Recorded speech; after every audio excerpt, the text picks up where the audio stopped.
Hello, I'm Priscilla, working as a professor in College of Nursing CMC Vellore. I'm here to present my study on perceived stress and resilience among undergraduate nursing students. I want to begin my study by quoting Sir Winston Churchill, who once said, "Success is going from failure to failure without losing enthusiasm." How does one maintain enthusiasm in the face of discouragement? Frustration is what is called as resilience. There are two key components in my study which I would like to explain. One is stress, and stress is defined as a strain when you are faced with a demand that is either challenging or threatening. The second one is resilience. The term resilience stems from a Latin word called resilience and is originally used to refer to the pliant or elastic quality of a substance. Webster's dictionary goes on to define resilience as the ability to bounce or spring back after being stretched or constrained.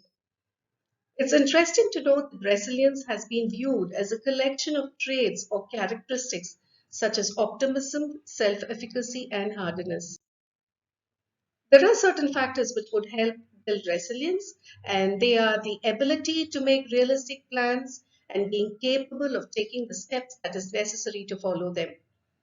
A positive self concept and confidence in one's strengths and abilities, communication and problem solving skills, and the ability to manage strong impulses and feelings. So, why study stress in undergraduate nursing students? I'm sure you would agree with me that all individuals at all phases of life are exposed to stress and face varied challenges. But the most challenging period in one's life has been identified to be the adolescent and early adult period. Nursing students face developmental challenges as all other college students do, but are also found to experience unique stress. Nurses have a tremendous responsibility as they often hold human life and dignity in their hands. Procedures that they perform on patients can cause serious harm to them. The intimate nature of patient care, the exposure to workplace, adversity, death and dying, and the chaotic nature of healthcare themselves can have cumulative negative effects on students' health and well-being. LEDAC in 2010 had reported that considering the academic workload, examinations, uncertainty of career choice, feeling of incompetence could aggravate stress in them. Several researchers have identified that academic stress and stress at work are common among them during their training period. Indeed, research findings suggest that the training period can be more stressful than qualified practice. Students' perception of high stress levels can lead to poor academic performance, depression, attrition, and serious health problems, says Misra and McKeon. There's also evidence that many students feel ill prepared for the realities of practice, which can endanger psychological and physical health problems. Olivia in the year 2013 had done a study where she explored relationship between perceived stress, resilience, and academic achievement, which showed that low perceived stress and high resilience leads to high academic achievement. Singh, in his study, identified that perceived stress among North Indian nursing undergraduate students showed a maximum mean perceived stress score of 29.66, which was observed in the second year, and the least mean perceived stress score of 26.28 was found in the third year nursing students. The effect of resilience on self-perceived stress showed high level of stress and psychological symptoms was associated with poor personal resilience in withstanding stress as well as poor quality of life and general health among students. Hansen and Austin in 2013 had done a research which showed that being resilient helps adolescents to achieve better in their academics, and that there is a positive relationship between resilience and academic achievement. The students are vulnerable to negative effects of stress because of immature coping abilities and lack of experience in dealing with emotional and physical demands of healthcare. A study that was done on students ranked stress, depression, anxiety as causes for impediment of their health. Shields in 2011 had mentioned that one-third of nursing students express stress severe enough to stimulate mental disturbances like anxiety and depression. Therefore, investigating nursing students specifically can provide a better contextual understanding of stress. Although undoubtedly stressful, it is acknowledged that majority also enjoy their work and find it deeply satisfying. And that is why I was interested in studying on resilience on my students. So why study resilience in undergraduate nursing students? Well, increased resilience could prove useful in students confidently face challenges and successfully move forward. Resilience will help recover with psychological harm and develop into confident, competent, and caring adults. The information that is obtained from my study will indicate the magnitude of resilience. Resilience is an essential skill that is needed to find meaning in one's experience. Information that is obtained can lead to an understanding of the quality of life and well-being of the professional student nurses in our institution. Nursing trainees are those who would aspire and uphold those in the future, and resilience is an absolute necessity for the future sustainability of health. Nursing educators are faced with challenges to train students for leadership role in the transformation of healthcare, and they're also responsible for creating a positive learning environment in preparing the students for both realities and challenges of professional practice and also ensure a sustained employability. When identified, resilience can be developed through carefully targeted interventions. The importance of resilience has also been recognized by professional associations, namely College of Social Work in 2012, which states that help has to be offered to students to take steps and manage and promote their own safety, health, well-being, and emotional resilience by the end of their qualifying course. The study that is prompted by concerns regarding challenges currently facing the nursing profession that impact on both emotional well-being and also on morale of the profession as a whole. This study will also have a number of implications for nursing education, practice, and research in our own institution. Since not many studies are done on perceived stress and resilience among nursing students in the Indian context, the present study was actually initiated. The problem statement of my study, a descriptive study to assess perceived stress and resilience among undergraduate nursing students in College of Nursing CMC Vellore. The objectives of my study were to assess perceived stress and resilience in undergraduate nursing students, to determine relationship between stress and resilience among undergraduate nursing students, to associate stress and resilience in undergraduate nursing students with selected demographic variables. The operational definition, which was of the words of this problem statement, was perceived stress, which refers to the degree to which situations in one's life are appraised as stressful. And this was identified or studied with the help of a scale called as a perceived stress scale by Sheldon Cohen, which is a 10-item scale. The second one is resilience, which refers to the individual's ability to adapt to stress and adversity. And this would be picked up by the resilience scale by Wajnald and Heather Young, which is a 25-item scale. Undergraduate students refers to the students studying in the undergraduate nursing program, both BSc and diploma programs of College of Nursing CMC. The assumptions of my study were that students experience stress during their training period. Good, resilient individuals perform well in academics. Less resilient individuals decline in their performance.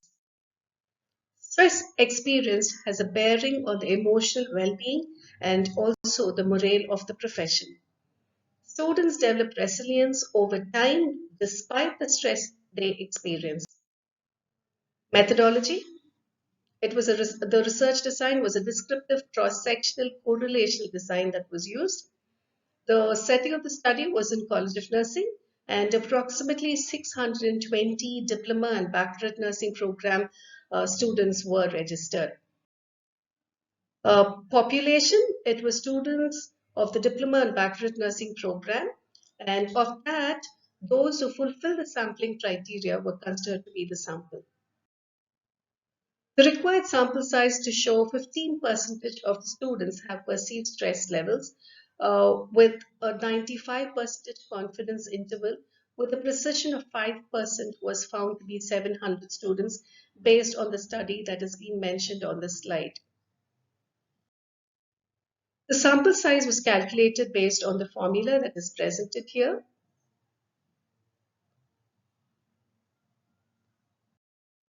The method of sample selection was stratified systematic sampling technique, which was used to ascertain the sample.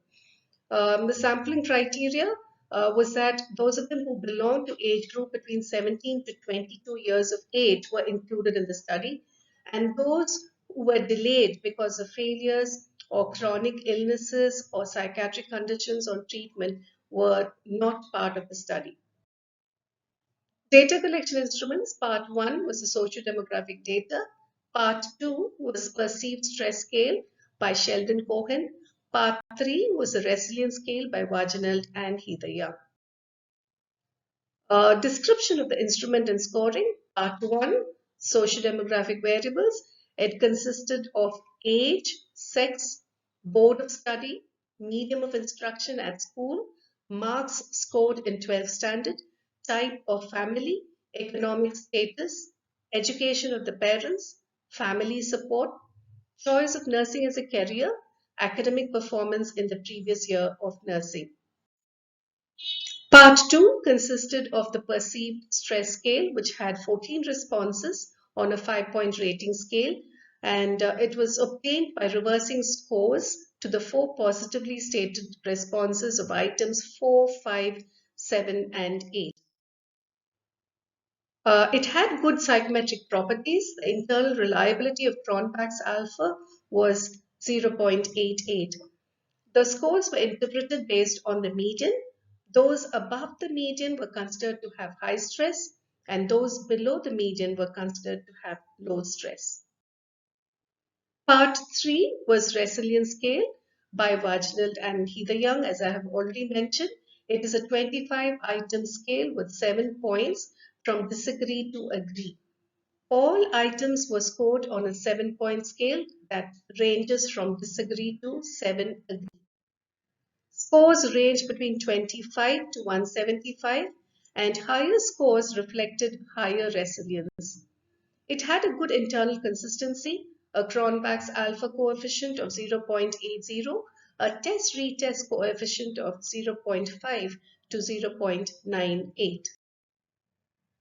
Data was collected by obtaining permission from the Ethical Clearance Committee, that is the College of Nursing Research Committee. A written consent was obtained from the students. A questionnaire with demographic data, perceived stress scale, and resilience scale was handed out to them. Data was collected for all at the same time to avoid contamination. The ethical considerations were that we got the approval from College of Nursing Research Committee, the Institutional Review Board, Dean of the College of Nursing, and a written consent was obtained from all the participants after explaining the purposes of the study, that it is a voluntary participation of the students, there were benefits, and there was maintenance of confidentiality. Data was analyzed based on descriptive statistics, which was used for assessing perceived stress and resilience. Spearman's correlation coefficient was used to identify relationship between stress and resilience among undergraduate nursing students. The association of stress and resilience with demographic variables were done with the help of chi-square. Findings of the study.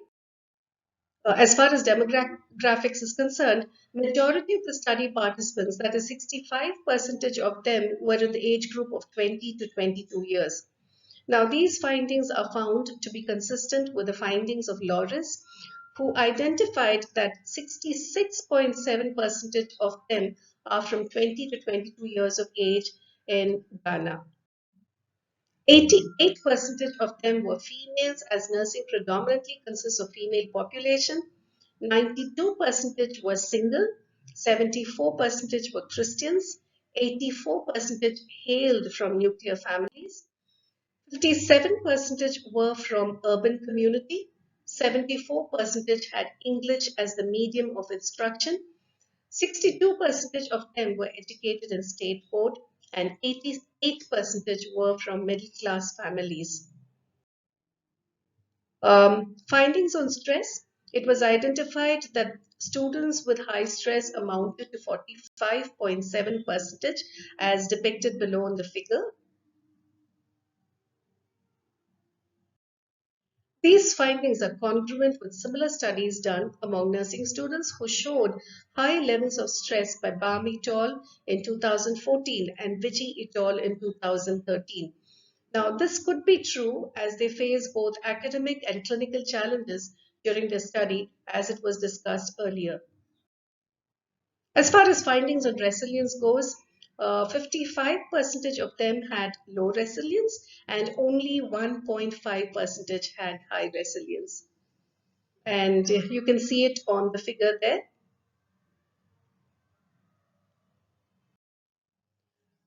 This contradicts the study done by others who reported that 50% of the students had moderate to high levels of resiliency.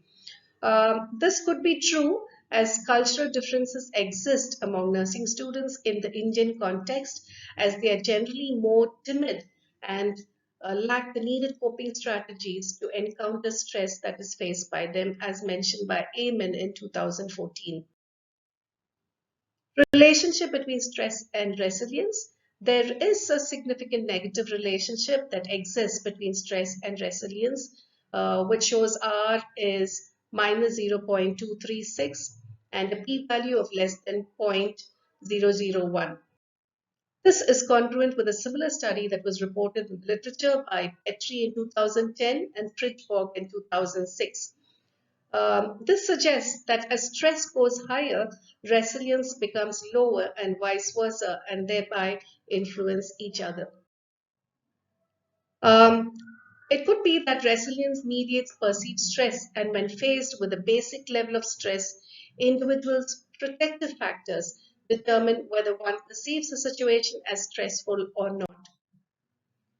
On the other hand, perhaps the individual's perception of stress mediates their resilience when the individual does not perceive situation as stressful and makes them resilient. Findings on association of stress and resilience with demographics. There was no significant association between stress and resilience scores and the selected variables. This is consistent with similar studies that are done on stress and stressors in nursing students, that immaterial of students' background based on various demographics, they are more or less similar when it comes to enduring stress and developing resilience. And this was identified by Tuley in the year 2004. So the conclusion of the study is that it informs us that stress is high and the fundamental element to counteract the stress called resilience is low. Of course, stress is necessary to perform daily tasks, but when present in high amounts, it definitely raises a concern. Resilience being the key indicator for counteracting stress and which protects the well-being of the students, there exists a huge need for it to be developed.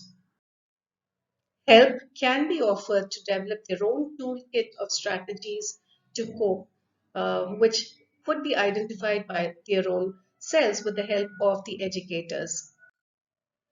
Positive self-talk about the value they bring, making healthy lifestyle choices, having adequate rest, intake of nutritious food, exercise, and play could further develop one's resilience. Educators have a great responsibility to make them more resilient to face stress. They ought to make them more competent academically and clinically such that they face the future with confidence. We could also employ psychologists who could spend ample amount of time and provide personal attention to the ones who have experienced a lot of stress. These are the references for my study, which you can see on the slide.